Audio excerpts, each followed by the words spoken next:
আসসালামু আলাইকুম ওরহমতুল্লাহি ওয়াবারাকাতুহ। প্রতিদিনের আমল ইউটিউব চ্যানেলে সম্মানিত দিনী ভাই বোনেরা, আমি আশা করি আল্লাহ তাআলার অশেষ রহমতে আপনারা ভালো আছেন, সুস্থ আছেন, আলহামদুলিল্লাহ। পবিত্র রমজান মাসের আগে এখন থেকে একটি ছোট্ট দোয়া যদি আপনারা বেশি বেশি পড়তে থাকেন, আল্লাহ তাআলা ইনশাল্লাহ আশা করছি এই আমলের ওসিলায় আপনাদেরকে একটি নেক সুন্দর সুস্থ সন্তান দান করবেন। মনের মধ্যে বিশ্বাস নিয়ে আজ থেকে আমলটি শুরু করুন এবং আল্লাহ তাআলার কাছে বেশি বেশি নেক সন্তান কামনা করুন। সন্তান আল্লাহর সবচেয়ে বড় নিয়ামত। আল্লাহ যাকে চান তাকে সন্তান দান করেন। আল্লাহ ছাড়া কেউ সন্তান দিতে পারে না, তাই আল্লাহ তাআলার কাছেই সন্তান চাইতে হবে।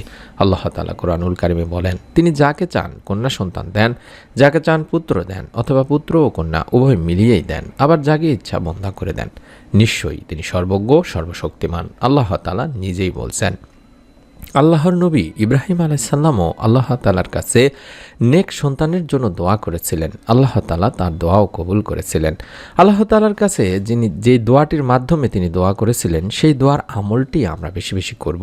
আর সেই দোয়াটি আমি স্ক্রিনের মধ্যে দেখায় দিচ্ছি। আশা করছি এই দোয়াটি আপনারা এখন থেকেই প্রত্যেক নামাজগুলোর পরে অবসর সময়ে অন্তত প্রতিদিন পড়ার চেষ্টা করবেন। রব্বি হাবলি মিনাস সলিহিন, রব্বি হাবলি মিনাস সলিহিন, রব্বি হাবলি মিনাস সলিহিন। হে আমার প্রতিপালক, হে আল্লাহ, আমাকে এক সৎপুত্র সৎ সন্তান দান করুন। সূরা সফফাতের 100 নম্বর আয়াতে বলা হয়েছে। এছাড়াও আপনারা আরও কিছু দোয়ার আমল করতে পারেন, যেগুলা আল্লাহর নবী হজরত জাকারিয়া আলাইসাল্লাম করেছিলেন। এসব দোয়ার মাধ্যমে হজরত জাকারিয়া আলাইসাল্লামকেও আল্লাহ তাআলা নেক সন্তান দান করেছিলেন। আল্লাহর অন্যতম প্রিয় নবী হজরত জাকারিয়া আলাইসাল্লাম নিঃসন্তান ছিলেন। হজরত মারিয়াম আলাইসাল্লাম বাইতুল মুকাদ্দাসে হজরত জাকারিয়া আলাইসাল্লামের তত্ত্বাবধানে লালিত পালিত হচ্ছিল। একদিন তিনি দেখলেন আল্লাহ তাআলা মৌসুম ছাড়াই মারিয়াম আলাইসাল্লামকে ফল দান করেছেন। তিনি তার রুমে এসে বসে ফল খাচ্ছেন, যার মৌসুম তখন ছিল না। অর্থাৎ আল্লাহ তাআলা তাকে এমন ফলের রিজিক দান করেছেন, তখন তার মনেও সন্তান লাভের আকাঙ্ক্ষা জেগে উঠল। তিনি মনে করেন যে মনে মনে ভাবলেন বা চিন্তা করলেন যে মারিয়াম আলাইসাল্লামকে আল্লাহ তাআলা মৌসুম ছাড়া ফল খাওয়াতে পারলে আল্লাহ তাআলা আমাকেও সন্তান দিতে পারেন। তিনি আল্লাহর দরবারে দোয়া করলেন, আর সেই দোয়াটিও আমি দেখাই দিচ্ছি। এই দোয়াটির আমলটাও বেশি বেশি করার চেষ্টা করবেন।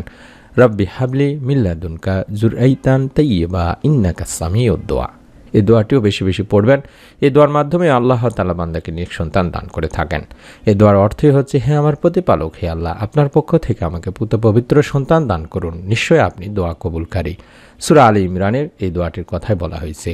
এছাড়াও আমরা সন্তান লাভের জন্য আল্লাহ তাআলার কাছে বেশি বেশি করে হযরত জাকারিয়া আলাইহিসসালাম যে আরেকটি দোয়া করেছিলেন, অর্থাৎ দুইটি দোয়া করেছিলেন, সেই দোয়াটিও করতে পারি। আর সেই দোয়াটি হচ্ছে, রাব্বি লা তাজারনি ফারদাও ওয়া আনতা খায়রুল ওয়ারিসিন।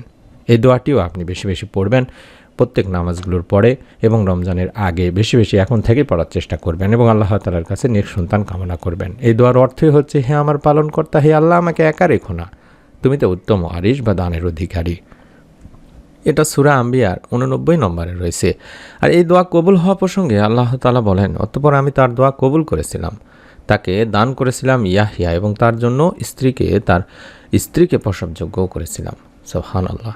তাই আমরা আল্লাহ তাআলার পবিত্র গুণবাচক এই দোয়াগুলোর মাধ্যমে, আল্লাহ তাআলার শেখানো পদ্ধতির মাধ্যমে আমরা আল্লাহ তাআলারই কাছে নেক সুন্দর সুস্থ সন্তান কামনা করে দোয়া করতে পারি এবং আমরা আল্লাহ তাআলার পবিত্র গুণবাচক নামেরও জিকিরেরও আমল করতে পারি। প্রিয় নবী সাল্লাল্লাহু আলাইহি ওয়াসাল্লাম বলেছেন, আল্লাহ তাআলার 99টি গুণবাচক নাম আছে, আর যে ব্যক্তি এই গুণবাচক নামগুলো জিকির করবে সে জান্নাতে যাবে। আর আল্লাহ তাআলার পবিত্র গুণবাচক নামসমূহের মধ্যে আল আওয়ালও একটি। এই গুণবাচক নামের মাধ্যমে আল্লাহ তাআলা বান্দাকে নেক সন্তান লাভের মনোবাসনা পূরণ করে থাকেন। সুবহানাল্লাহ। তাই আমরা আল্লাহ তাআলার এই পবিত্র গুণবাচক নাম আল আওয়ালু এর জিকিরের আমল বেশি বেশি করতে পারি। অর্থাৎ এই নামের মাধ্যমে আল্লাহ তাআলার কাছে আমরা নেক সন্তানের জন্য দোয়া করতে পারি এবং বেশি বেশি নিয়মিতভাবে ইস্তেগফারের আমল করব।